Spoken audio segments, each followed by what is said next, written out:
MultimediaJay Radio Style Theater presents Don't Insult the 222 Bot. Wow, cool, a robot. 222. Is that really all you can say is 222? 222. Wow, what a stupid robot.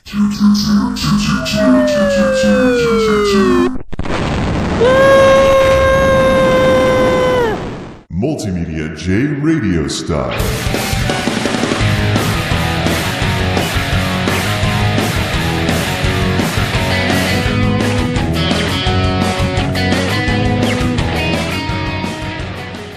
It's no surprise to me, Intel's its own worst enemy.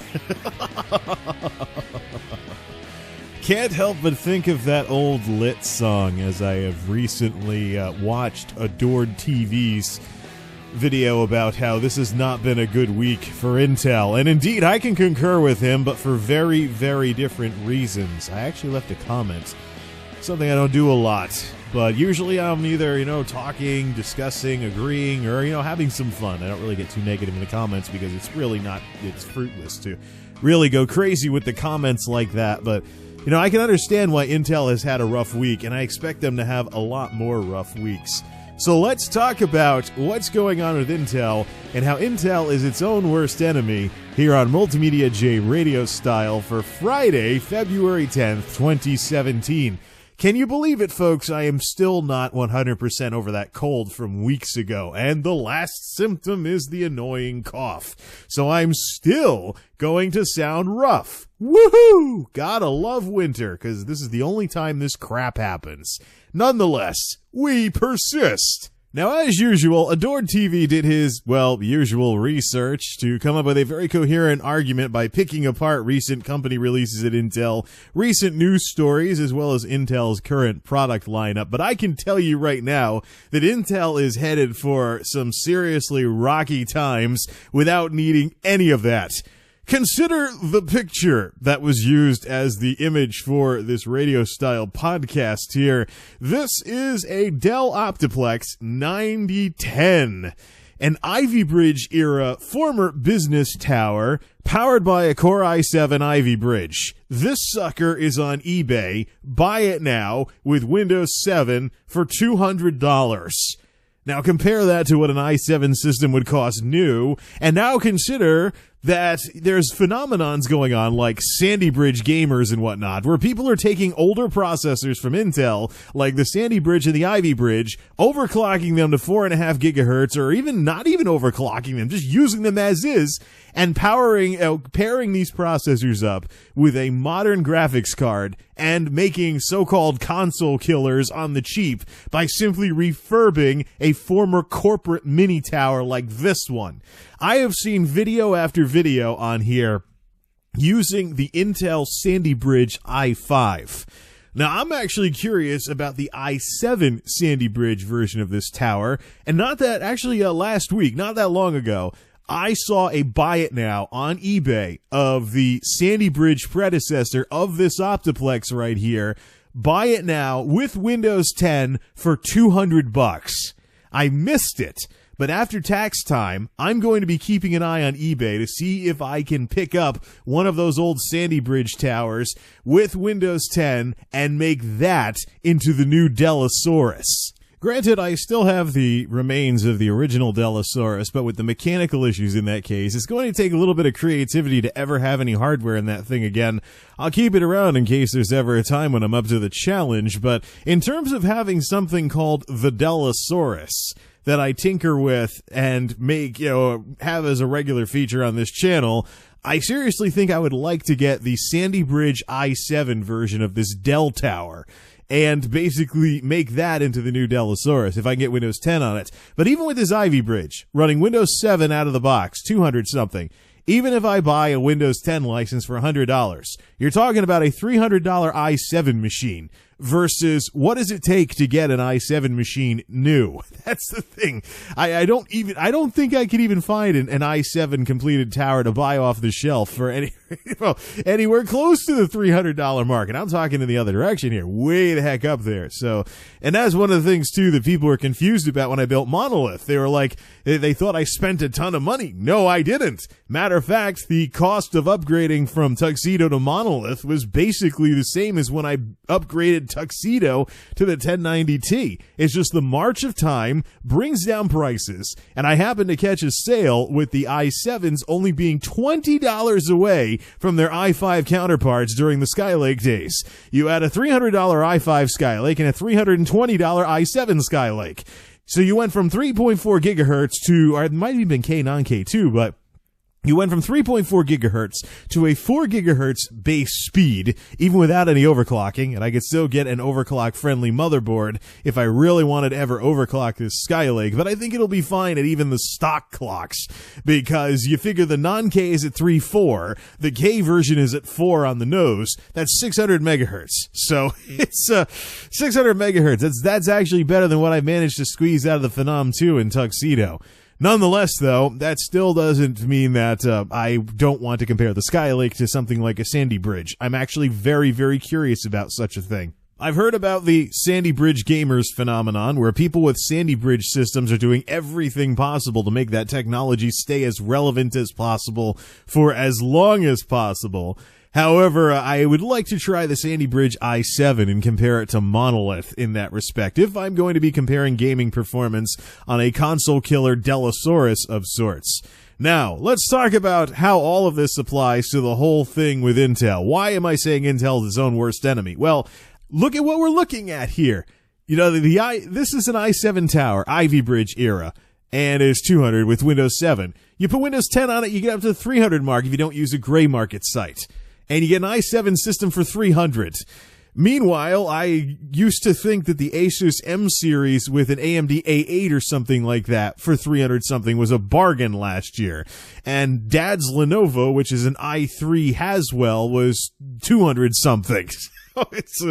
I probably will not get another Lenovo machine again because of the proprietary connection to the motherboard, but this thing, however, is just a great example. Now, let me tell you something. This Ivy Bridge deal that we're looking at right here, which is an eBay listing right now, isn't anywhere close to the only old Intel system floating around out there that I could pick up for cheap. I have actually seen refurbished versions of the Ivy Bridge laptop that I use at work on sale for about $100 less than a brand new consumer laptop like the Turd Shiba would be. You consider I paid high threes for the Turd Shiba in 2015 because I thought that I was going to get signed up for some business trips where I'd have to fly around the country and be away from home for days or weeks at a time. Those never materialized. I only wound up making the trip out to New York, and that was just an overnight thing. But I almost said overnight spiel there. Like, what? So, the Turd Shiba, with all of its things constantly breaking on it, cheap chunk of plastic, horrible build quality, was high threes. And the Elite book that I use in the office, Ivy Bridge era Elite book, the 8470p from HP. I actually did a video about that when I had to take it from one of our buildings to another. So like, oh, let's just make a quick YouTube video about this thing before we have to bring it back. And so I did, ran some benchmarks and compared it actually to the Turd Shiba, and it was pretty competitive and business class notebook with a lot of metal in it, so it's not like plastic when your palms wear away the plastic on an old keyboard and stuff like that. So this was a business laptop that I can now get refurbished for about $100 less than something like what the Turd Shiba's successor would be. And we wonder why Intel is in the situation that it's in. But just the Sandy Bridge gamers phenomenon by itself would spell trouble for Intel. Never mind their own issues with Kaby Lake not being that exciting compared to Skylake, or Cannon Lake having its issues with actually releasing on time, or having to move away from TikTok, which was practically an immutable standard at Intel for years. Now they have to add extra steps to the release schedule that they had been known for years at this point. I really don't need to look very far to see why Intel's in trouble. because they are basically their own worst enemy. Never mind the whole complacent monopolist argument that Intel's been top dog for too long, and or never mind the threats caused by the AMD Ryzen. Never mind any of that stuff. By the way, the Ryzen 65-watt 8-core chip has me very, very curious. I'm actually curious what kind of performance I could squeeze out of a 65-watt processor. Keep in mind, my current Skylake is a 91-watt processor, so one of the reasons why I built Monolith was efficiency, so I may continue down that road if I upgrade to Ryzen by actually not getting the best Ryzen out there, but looking to see what I can do with the 65-watt version of the chip. Very, very interesting indeed. But even if AMD crashed and burned and the Ryzen never materialized, and the whole situation with everything that's gone on with Intel just hasn't been what it is, but even at that, none of this had ever happened, Intel would have still become its own worst enemy because of a burgeoning refurb market. So you got the phenomenon with the Sandy Bridge gamers. You had all these people trying to make Sandy Bridge last for as long as humanly possible. Now, what happens when Ivy Bridge starts to join that scene? And we end up with this refurb market of Sandy Bridge, Ivy Bridge, Haswell. You can buy a console killer by basically getting an old corporate tower like the one we're looking at here and slapping in a cheap graphics card, or upgrading the power supply and maybe putting in a better graphics card. But basically, you can use one of these old corporate towers as the starting point for a system, for a gaming system, and things along those lines. Now, this is very, very similar to some discussions that I've had and others have had as well over the years regarding used game sales. I mean, what happens when you buy a used version of a video game or a used copy of a video game? So, I mean, somebody already bought that from the company. So now you're just buying it from somebody who already bought that, or a vendor or a reseller or something along those lines. But that does not, you buying a used game does not represent another sale for the company that originally sold it, because you're buying someone else's used copy.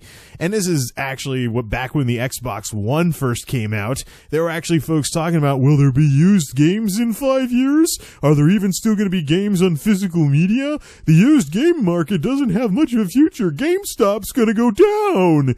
You know, there were all these things that people were saying regarding used games. What about used computers?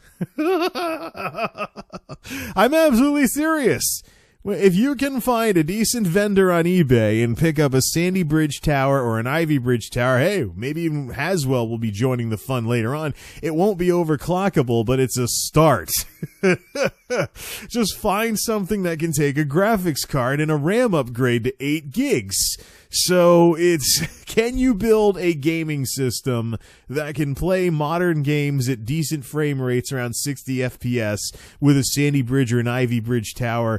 Yes, you can. You might not be able to do above 1080 very well, or even 4K or VR or something like that, but in terms of getting started and eventually upgrading your way into a fully custom machine, these so-called off-lease systems are actually a nice starting point at the very least. They may not have the power supply to support some very robust upgrades, but you can get them playing something to get some money to upgrade the power supply and then the graphics card afterwards. But it's just, unless you're getting CPU limited, you can build a system. You can do a starter system off of this.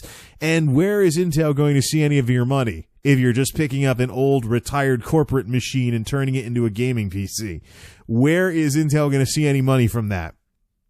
Now imagine if, I've talked about desktops being appealing like that. I've talked about laptops being appealing like that. How much more do we need to have this discussion before we can see that Intel has dug itself into one heck of a hole, and even if the Ryzen never saw the light of day, they would still be having issues?